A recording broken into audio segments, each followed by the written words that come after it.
മലയാളികളുടെ സ്ത്രീ സൗന്ദര്യ സങ്കല്പമായിരുന്നു അന്തരിച്ച നടി ശ്രീവിദ്യ.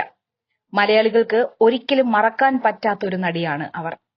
മലയാളി അല്ലാതിരുന്നിട്ടും മരിച്ചിട്ട് വർഷങ്ങൾക്കിപ്പുറവും ശ്രീവിദ്യയെ മലയാളികൾ മറക്കാത്തത് അവർക്ക് എത്ര വലിയ സ്ഥാനമാണ് കേരളത്തിൽ ലഭിച്ചിരുന്നത് എന്നത് വ്യക്തമാക്കുന്നു.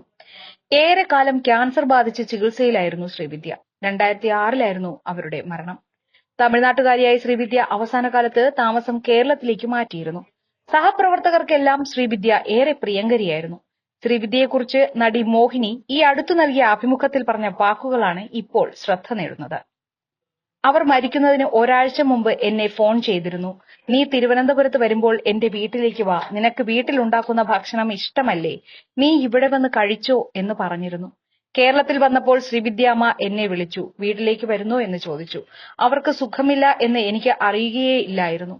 രാവിലെ തിരിച്ചു പോകും, അടുത്ത തവണ വരുമ്പോൾ അങ്ങോട്ടേക്ക് വരാമെന്ന് ഞാൻ പറഞ്ഞു.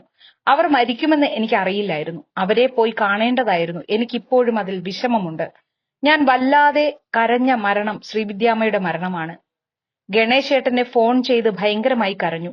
2-3 മിനിറ്റ് എനിക്ക് സംസാരിക്കാനേ കഴിഞ്ഞില്ല. അദ്ദേഹം എന്നെ സമാധാനിപ്പിച്ചു.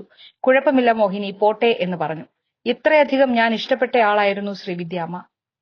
അടുത്ത ജന്മത്തിൽ നിനക്ക് സുന്ദരിയുടെ മകളായി പിറക്കണോ, ശ്രീവിദ്യയുടെ മകളായി പിറക്കണോ എന്ന് ചോദിച്ചാൽ സുന്ദരിക്ക് ജനിച്ച് എനിക്ക് അനുഭവങ്ങൾ വന്നു, ഇനി ശ്രീവിദ്യയുടെ മകളായി ജനിക്കണമെന്ന് പറയും.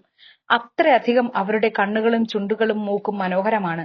അളവെടുത്തു ചെയ്തതുപോലെ വളരെ ഗ്രേസ്ഫുൾ ആയ ആർട്ടിസ്റ്റ് ആയിരുന്നു. മനോഹരമായി പാടുന്ന ഗായികയും. ഇങ്ങനെയാണ് മോഹിനി പറഞ്ഞത്.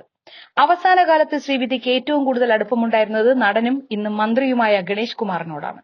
ശ്രീവിദ്യ വിൽപത്രം ഏൽപ്പിച്ചതും ഗണേഷ് കുമാറിനെയാണ്. ഇത് സംബന്ധിച്ചുള്ള വിവാദങ്ങൾ ഇന്നും തുടരുകയാണ്. ശ്രീവിദ്യയുടെ കുടുംബം ഗണേഷ് കുമാറിനെതിരെ ആരോപണം ഉന്നയിച്ചു. ശ്രീവിദ്യ വിൽപത്രത്തിൽ പറഞ്ഞതുപോലെ അല്ല സ്വത്തുക്കൾ വിനിയോഗിച്ചതെന്നായിരുന്നു ശ്രീവിദ്യയുടെ സഹോദരൻ MLV ശങ്കറിന്റെ ആരോപണം. അദ്ദേഹം മരിച്ചു. ഈയടുത്ത് MLV ശങ്കറിന്റെ ഭാര്യ ഒരു തമിഴ് മീഡിയയ്ക്ക് അഭിമുഖം നൽകുകയും ഗണേഷ് കുമാറിനെതിരെ ആരോപണം ഉന്നയിക്കുകയും ചെയ്തു. വിൽപത്രത്തിലെ വിവരങ്ങൾ പോലും തങ്ങളെ അറിയിച്ചില്ല എന്നാണ് ഇവർ പറയുന്നത്.